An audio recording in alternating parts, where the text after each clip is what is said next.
písmenko R. Písmenko R. Jako R. Je těžké. Raci mají zpátečku od malička v zadečku. A na povel zády řeč kupředu si kráčí hned.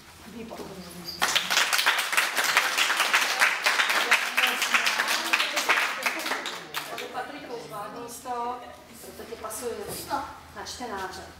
Ještě dál.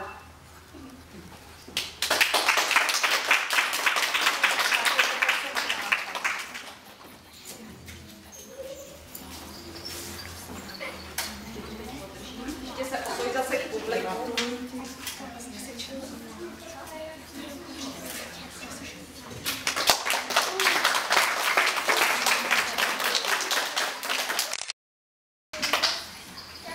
Páťo. Páťo, na maminku, ještě na maminku. Ještě.